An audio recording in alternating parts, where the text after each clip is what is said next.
Hey, my name is Chris Brennan, and this is your year ahead horoscope forecast for the zodiac sign of Cancer for the entire year ahead of 2023. All right, so I'm live streaming these horoscopes this week in order to get out before the end of the year my predictions about what's coming up over the course of the next 12 months.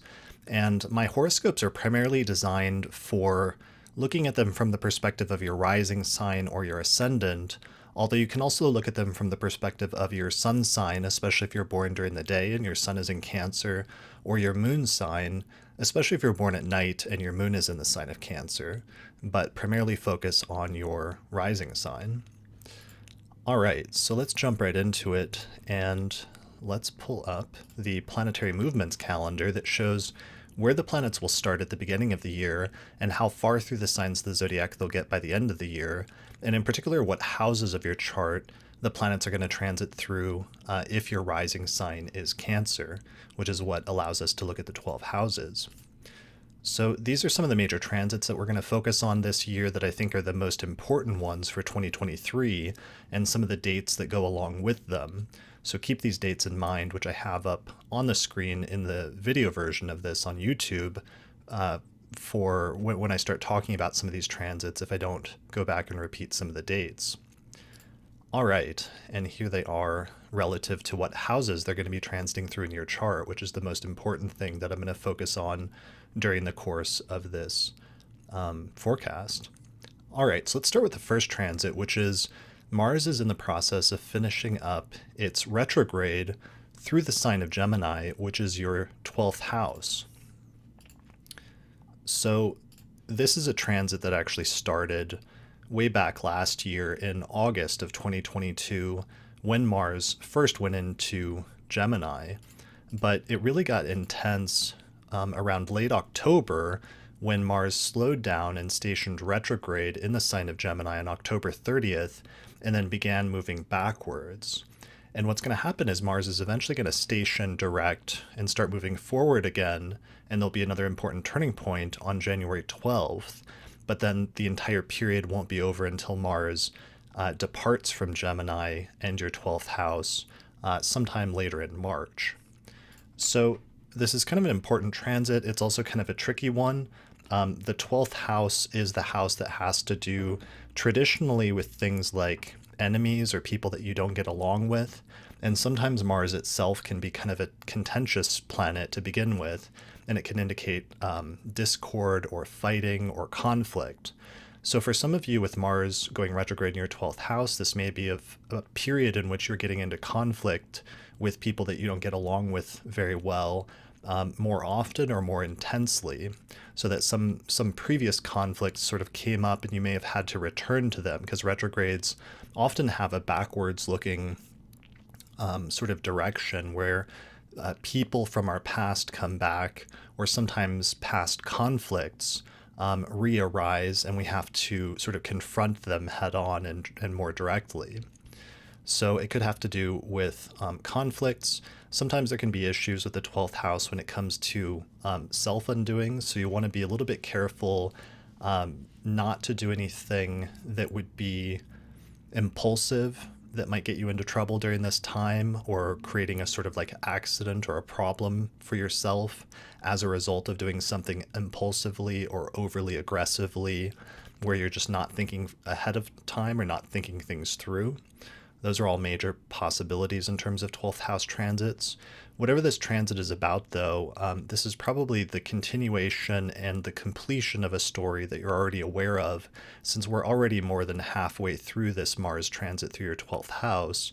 So by the time we get into early 2023, it's really just wrapping up some of the threads and some of the conflicts that may have come up as a result of this transit. All right, so that's one of the transits right at the start of the year.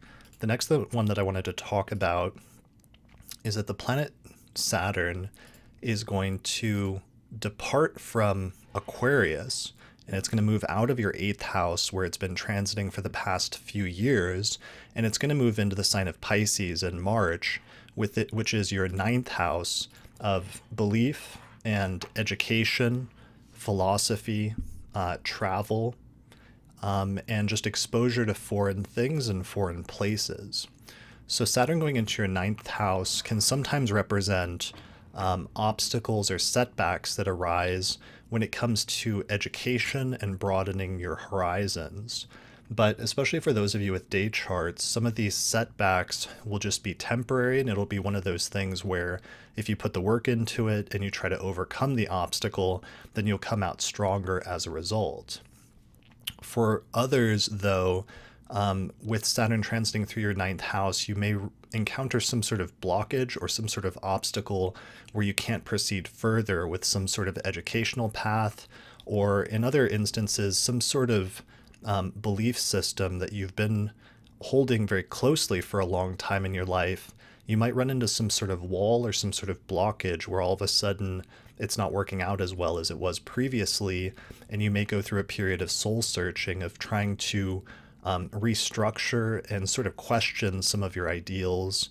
But eventually, hopefully, after you go through that period of soul searching, you'll be able to rebuild a stronger structure when it comes to beliefs in your life. So these can be religious beliefs, these can be political beliefs. The ninth house is pretty broad in terms of the things that we believe in. Even sometimes our moral beliefs about the world can sometimes be questioned, or we can run into obstacles surrounding that during Saturn transits in the ninth house.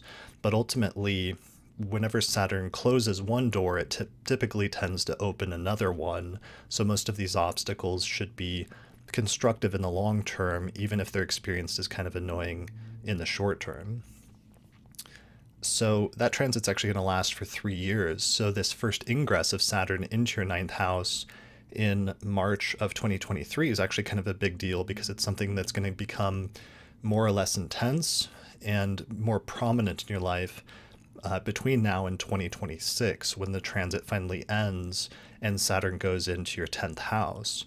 In some way, in a broader span of time, this whole transit of Saturn through Pisces over the next 3 years is preparatory and is going to be preparing you or giving you some sort of training or education for some major career changes that are going to take place about 3 years from now, once Saturn moves into your 10th house, which is Aries. And we'll come back to that theme of the 10th house here in just a minute, because you have some other very important activations there this year as well. All right, so let's go back and look at our other transits. So Saturn is departing from Aquarius, where it's been for 3 years, which is your 8th house, which has to do with shared resources, other people's money, sometimes inheritance, sometimes the assets of others, and also sometimes issues surrounding mortality can come up with 8th house transits. So that's been a major issue for you, or some of those topics have been significant for you, and there have been some setbacks or some consolidation in that area over the past 3 years, since about March of 2020, when Saturn first went in there. So on the one hand, we'll have a bit of an alleviation of some of those constrictions as Saturn departs from Aquarius in early 2023, especially in the second quarter of 2023. But then at the same time, we're going to have Pluto dipping into Aquarius here for just a few months, starting in March 23rd of 2023 and lasting all the way until June 11th. Now, this is kind of important because this is going to be just a little bit of a preview of a longer term transit that's going to be taking place, where Pluto is going to be transiting through your 8th house of other people's resources over the course of the next 20 years. And this initial few month period is just a little bit of a preview before Pluto retrogrades back into Capricorn and goes back into your 7th house of relationships, where it's been for the past decade or so. So when Pluto goes into your 8th house often has to do with shared resources and the general topic of other people's money in your life, which can sometimes indicate like the financial resources of a partner. It can indicate business relationships, or in other instances, it can indicate issues related to taxes and debt. So Pluto transits can often bring up issues of control, manipulation, and sometimes power plays. So it'll be very important for you to pay attention to the topic of money and the topic of shared resources, or money that other people are involved with in your life, when Pluto goes into that sign here in the second quarter of 2023, because that may give you a sort of idea of some broader themes that are going to come up over the next 20 years that will be more or less intense at different times as Pluto exactly transits certain planets in your chart, especially if you have planets in fixed signs. So just pay attention to issues of like manipulation or control or power when they come to financial dealings, especially through close one-on-one relationships or business partnerships, or even romantic relationships that may arise at that time, because they may become much more long-term issues, even if they seem relatively minor at first. So that can be good, that can be bad. It doesn't have to be necessarily either way, but just pay attention to it. All right, so moving on to some more positive transits. One of the main ones you have in the first half of the year for the first 5 months is the planet Jupiter, the planet of growth and expansion, is going to move into later here in December of 2022, at the very end of this year, your 10th house of career and reputation and overall life direction. So that's right there. So Jupiter's going into your 10th house, and you're also going to start experiencing eclipses in your 10th house of career starting on April 20th, when there's going to be a solar eclipse in the sign of Aries in your 10th house of career. So this is very important and very good because it probably indicates two things. One, a period of growth and expansion when it comes to your career and overall life direction with Jupiter transiting through the 10th, especially for those of you with day charts. And two, because there's eclipses taking place there, you're going to go through a period that'll last for about 1.5 years of what I call major beginnings and major endings when it comes to your career and overall life direction. So for many of you, this sort of conveys the idea of setting out on a new path or opening up the beginning of a new chapter in your life when it comes to your career at this time. And I think the initial phases of that should actually be relatively positive, with Jupiter transiting through that sector of your chart and bringing some of that energy of sort of growth and expansion at the same time that those eclipses are taking place in your 10th house. So that being said, sometimes eclipses can be a little bit tumultuous, or they can indicate a lot of major changes. And sometimes in order to grow and expand in one direction, you have to end a chapter and sort of close a period of growth that you'd been working on up to that point in a different direction. So every new beginning, of course, can sometimes indicate the ending of something that came before. So with some of these eclipses, you may find yourself having to sort of stop working for certain jobs or ending certain career paths in order to make way for new ones. All right, so it's a pretty good transit that lasts through mid-May, with Jupiter going through your 10th house, and then the eclipses will start up and will bounce back and forth between your 10th and 4th, and we'll go into that more in just a second. The other major transit that you have this year of Jupiter that's actually pretty positive and pretty optimistic is that in mid-May, Jupiter is going to move from your 10th house of career into your 11th house of friends and groups and social movements. So that's your 11th house right there. So the 11th house and having Jupiter there specifically will probably indicate a period of expansion when it comes to friends. So typically this means either you start becoming more social or you'll start making new friends during this period, essentially in the second half of 2023. So part of this is going to be a continuation of a previous story, because you've been over the past year having eclipses in your 11th house, which usually means, again, my keywords for eclipses are major endings and major beginnings when it comes to, in this instance, friendships. So you may have lost some friends or found certain friendships sort of winding down or coming to an end or ceasing to be useful in your life or ceasing to be fulfilling. So in some instances, certain friendships, the sort of life cycle of that friendship may have come to an end. But in other instances, you may be meeting some people and starting some new connections and new friendships now that will end up staying in your life and becoming much more important for many years to come. So I think that process of the more positive end of things is going to accelerate in the second half of 2023 when Jupiter goes through your 11th house and kind of joins that eclipse series, especially towards the end of the year, where we have one final lunar eclipse that's going to take place in your 11th house of friends on October 28th. And that should represent some sort of final culmination of events when it comes to this series of this sequence of events of just things related to friendship in your life over the course of the past year and a half now. All right, so that's pretty good. Growth and expansion with friendships. It's kind of complementing an 11th house Uranus transit that's been happening for a number of years now. So Jupiter joining up with Uranus in your 11th house, there could be some unexpected surprises or some ways in which friendship brings innovation and change in your life that you didn't anticipate, or that makes your life and the types of friendships that you're having much different than before. But since the Jupiter transit, it'll probably be in a very positive or helpful or supportive way, rather than just being disruptive for the sake of it. All right, so those are the Jupiter transits. Another very positive, benefic transit that you're having later this year is that Venus is actually going to go retrograde in the sign of Leo, which is your second house of money, possessions, and finances.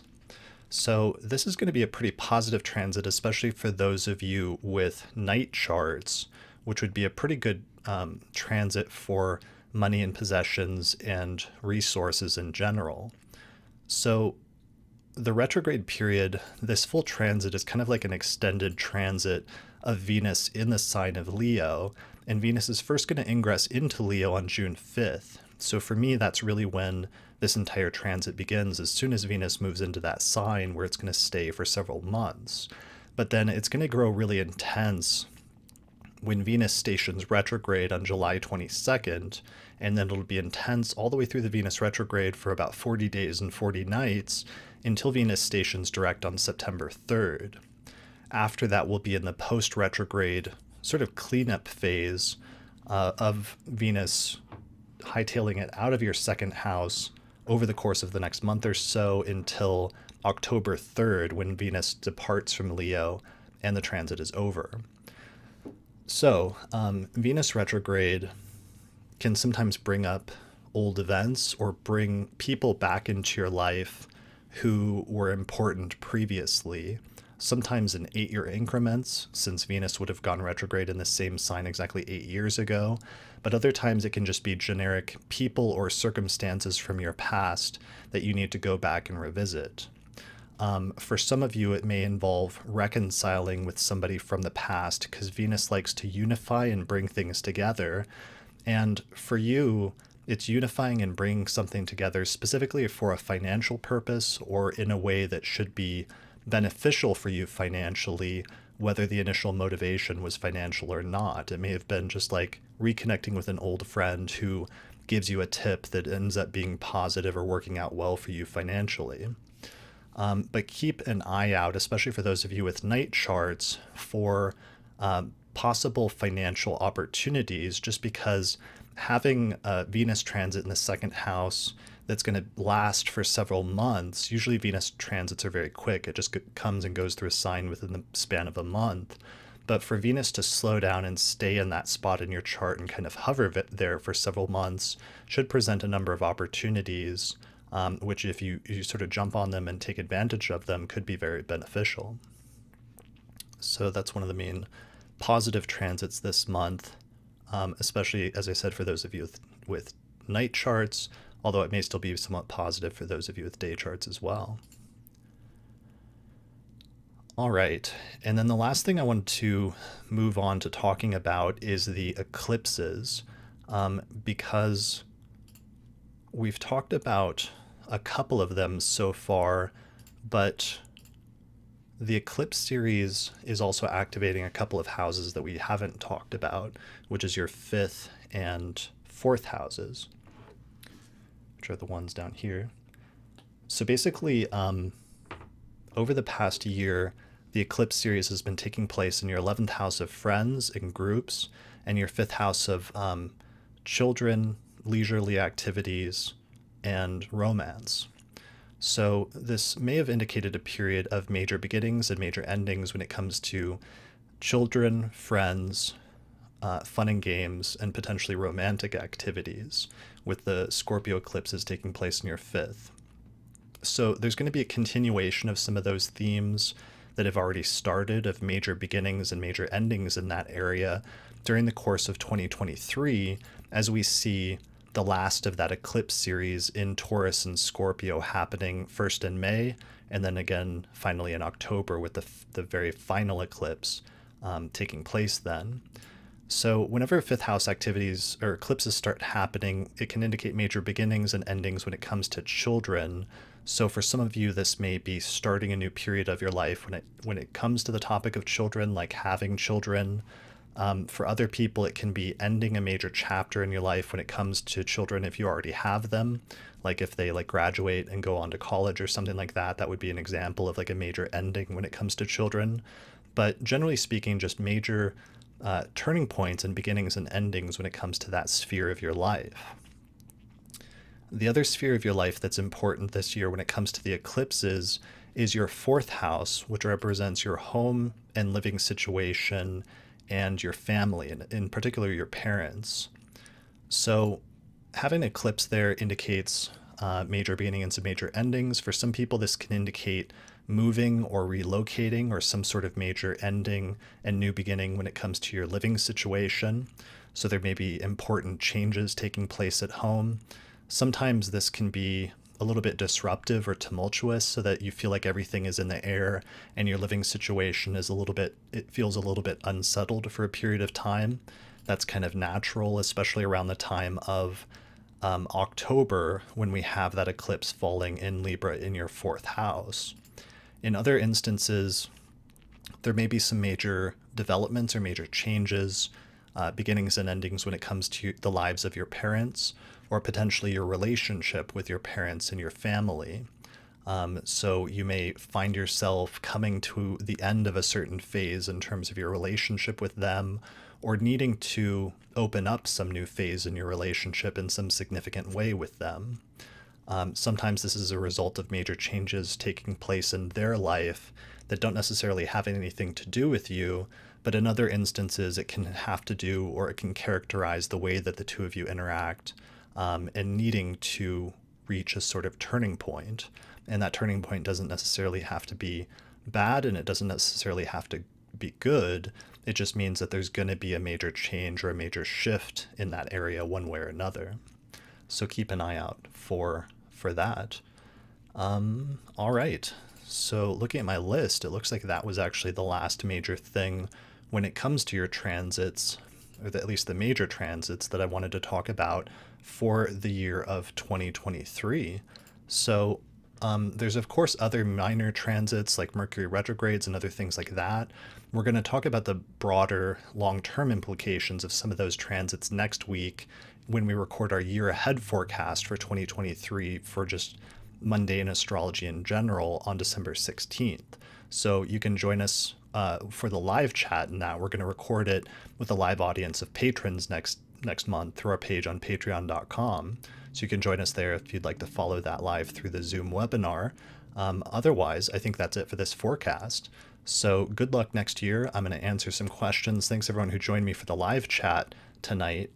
This is a lot of fun. I'm going to answer a few questions for a few minutes while I play the credits. But otherwise, that's it for this horoscope for 2023. Good luck, and I'll see you again next year.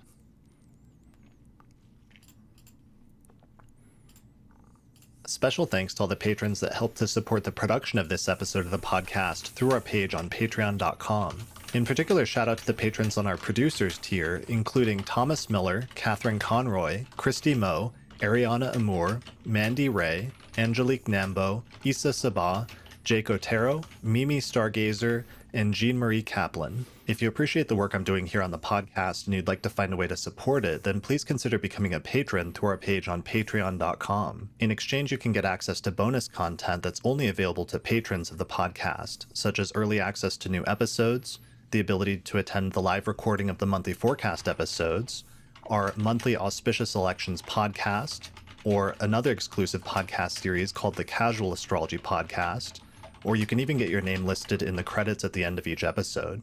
For more information, visit patreon.com/astrologypodcast. If you're looking to get an astrological consultation, we have a list of recommended astrologers at theastrologypodcast.com/consultations. The astrologers on the list are friends of the podcast that have been featured in different episodes over the years, and they have different specialties such as natal astrology, electional astrology, synastry, rectification, or horary astrology. You can get a 10% discount when you book a consultation with one of the astrologers on our list by using the promo code AstrologyPodcast. The astrology software that we use and recommend here on the podcast is called SolarFire for Windows, which is available for the PC at alabe.com. Use the promo code AP15 to get a 15% discount. For Mac users, we recommend a software program called AstroGold for Mac OS, which is from the creators of SolarFire for PC, and it includes both modern and traditional techniques. You can find out more information at astrogold.io, and you can use the promo code AstroPodcast15 to get a 15% discount. If you'd like to learn more about my approach to astrology, then I'd recommend checking out my book titled Hellenistic Astrology, The Study of Fate and Fortune, where I go over the history, philosophy, and techniques of ancient astrology, taking people from beginner up through intermediate and advanced techniques for reading birth charts. You can get a print copy of the book through Amazon or other online retailers, or there's an ebook version available through Google Books. I also recently published a new translation of the anthology of the 2nd century astrologer Vedius Valens, which is one of the most important sources for understanding the practice of ancient astrology. You can find that by searching for Vedius Valens, the anthology, on Amazon or other online book retailers. If you're really looking to expand your studies of astrology, then I would recommend my Hellenistic Astrology course, which is an online course on ancient astrology, where I take people through basic concepts up through intermediate and advanced techniques for reading birth charts. There's over 100 hours of video lectures, as well as guided readings of ancient texts, and by the time you finish the course, you will have a strong foundation in how to read birth charts, as well as make predictions. You can find out more information at courses.theastrologyschool.com. I also recently launched a new course there called the Birth Time Rectification course, where I teach students how to figure out your birth time using astrology when the birth time is either unknown or uncertain. You can find out more information about that at theastrologyschool.com. Each year, the podcast releases a set of astrology calendar posters for the coming year, and we've just released our 2023 planetary alignments and planetary movements posters, which are now available on our website at theastrologypodcast.com/store. There you can also pick up our 2023 electional astrology report, where Lisa Scheim and I went through the next 12 months, and we picked out the single most auspicious date for each month using the principles of electional astrology. You can get that at theastrologypodcast.com/2023 report. And finally, thanks to our sponsors, including the Mountain Astrologer magazine, which is a quarterly astrology magazine, which you can read in print or online at mountainastrologer.com. Finally, thanks also to the Northwest Astrology Conference, which is happening May 25th through the 29th, 2023, just outside of Seattle. This year's conference is going to be a hybrid conference where you can either attend online or in person. Find out more information at norwac.net.